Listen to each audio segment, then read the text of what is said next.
दी print के YouTube channel को subscribe करें और ताज़ा अपडेट्स पाने के लिए बेल आइकन दबाएं।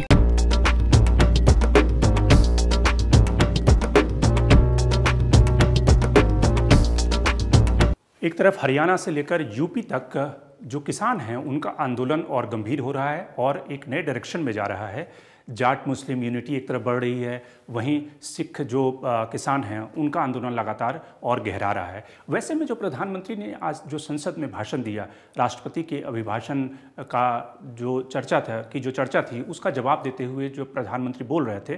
तो उन्होंने कई सारे अपने भाषण से कई सारे मकसद पूरे किए। वो क्या मकसद थे, किस तरह से उन्होंने अपनी पॉलिटिक्स एक तरह से लाल बहादुर शास्त्री के बराबर उन्होंने अपने को इक्वेट किया कि किस तरह से शास्त्री भी जब ग्रीन रिवॉल्यूशन लाए थे तो उनका भी विरोध हुआ था। दूसरी तरफ जो सिख फार्मर थे, जो पंजाब में जहाँ पे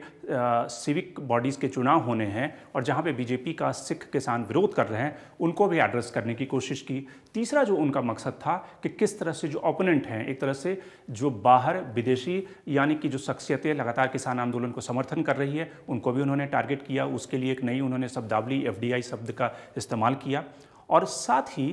किस तरह से उन्होंने इस पूरे नैरेटिव को, यानी कि जो किसान आंदोलन का नैरेटिव है, उसको अपने पक्ष में भुनाने के लिए उन्होंने उस small farmer versus big farmer की लड़ाई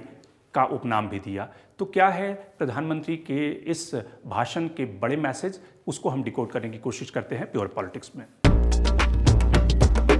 तो प्रधानमंत्री ने तकरीबन 50-60 मिनट का जो अपना भाषण दिया, राष्ट्रपति के अभिभाषण पे जो चर्चा हुई थी उसका जवाब देते हुए, उस पे उन्होंने कुल मिलाकर 4 बड़े मैसेज उस अपने भाषण से देने की कोशिश की है, न केवल उन किसानों के लिए बल्कि देश को भी, जो अलग अलग हिस्सों में किसानों के मुद्दे पर इस समय एजिटेशन कर रहे हैं, प्रोटेस्ट कर रहे हैं। पहला मैसेज क्या था? प्रधानमंत्री का जो बड़ा मैसेज ये था कि इस कानून के इंटेंट पे, यानी कि इस कानून पे जब चर्चा हो रही थी उस समय भी और अभी राष्ट्रपति के अभिभाषण पे जिन सांसदों ने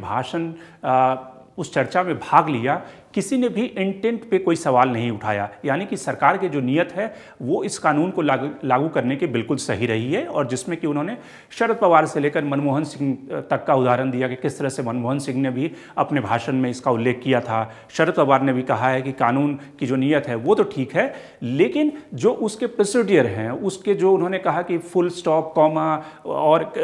कोई भी कानून जो होता है वो फाइनल कानून नहीं होता, अंतिम कानून नहीं होता, और 10 साल के बाद ये कैसा कानून होगा। तो इसमें कई तरह की शॉर्टकमिंग रह जाती है और उस जो शॉर्टकमिंग है उसको दूर करने के लिए किसान आगे आएँ, बातचीत करें, सरकार का ध्यान बटाएं और जो विपक्षी दल हैं वो भी सरकार का सहयोग करें। तो एक तरह से प्रधानमंत्री ने ये मैसेज देने की कोशिश की कि सरकार की जो नीयत है वो बिल्कुल सही है। अब बात आती है कि इस पे चर्चा नहीं हुई, डेलिब्रेशन और होनी चाहिए थी, इसकी कुछ और तकनीकी बिंदु में खामियां हैं, वो सब तो एड्रेस किया जा सकता है, वो कोई बड़ी बात नहीं है जिसको लेकर एक तरह से अपोजिशन उनको गुमराह कर रहा है। तो पहला मैसेज नीयत का था कि सरकार की जो नीयत है वो बिल्कुल सही है। इसी के ज़रिए प्रधानमंत्री ने एक बार किसानों को आह्वान किया कि वो बातचीत की टेबल पर आएँ। जो बूढ़े बुजुर्ग किसान इस समय धरना प्रदर्शन में बैठे हुए हैं उनको घर भेज दें और बातचीत की टेबल पर वो आगे आएँ, क्योंकि सरकार जो है MSP लगातार कंटिन्यू रहेगा, MSP है, आगे भी रहेगा। उसी तरह से जो प्रोक्योरमेंट है, जिस पे सवाल उठाए गए हैं कि सरकार बाद में जो PDS सिस्टम के लिए प्रोक्योर करती है वो प्रोक्योरमेंट बंद हो जाएगा, ऐसा नहीं होगा। और साथ ही जो मंडी सिस्टम है उसको कॉम्पिटिटिव बना गया है। तो यानी कि सरकार तीनों शर्तें उनकी मान रही है, तो इसलिए अब बातचीत के लिए आगे आए।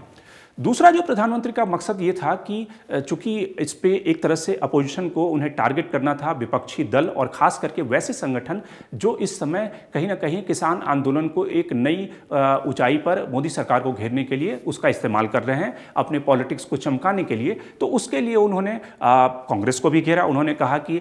मेरी बात तो आप नहीं सुनते, लेकिन कम से कम अपने प्राइम मिनिस्टर मनमोहन सिंह की बात तो आप लोग ज़्यादा सुनते होंगे। और उनके कोट को उन्होंने उद्धृत किया कि किस तरह से मनमोहन सिंह ने भी कहा था कि किसानों के लिए एक बड़े बाजार की ज़रूरत है, एक यूनिफॉर्म बाजार की ज़रूरत है, और किस तरह से जो मार्केटिंग सिस्टम है 1930 का वो किसानों की आय बढ़ाने में हिंड्रेंस है। शरद पवार को उन्होंने कोट किया। साथ ही उन्होंने चौधरी चरण सिंह को भी कोट किया कि एक तरह से विपक्ष के ऊपर हमला करने के लिए। और ख़ास करके उन्होंने लाल बहादुर शास्त्री का उदाहरण दिया कि जब वो ग्रीन रेवोल्यूशन ला रहे थे तो उनकी सरकार में ढेर सारे लोग उस समय कृषि मंत्री बनने के लिए तैयार नहीं थे, और किस तरह से लाल बहादुर शास्त्री ने ग्रीन रेवोल्यूशन लाया। और उस समय के कम्युनिस्ट, जो इस समय आरोप बीजेपी लगा रही है कि इस मूवमेंट में ढेर सारे कम्युनिस्ट विचारधारा के लोग शामिल हैं, तो उस दौरान भी कम्युनिस्ट ये आरोप लगाते थे कि ये जो कांग्रेसी हैं, चूंकि कांग्रेस की सरकार थी और ये कांग्रेसी जो हैं वो अमेरिकी एजेंट हैं, तो इसलिए जो वामपंथी विचारधारा के लोग हैं वो एक तरह से पैरासाइट हैं,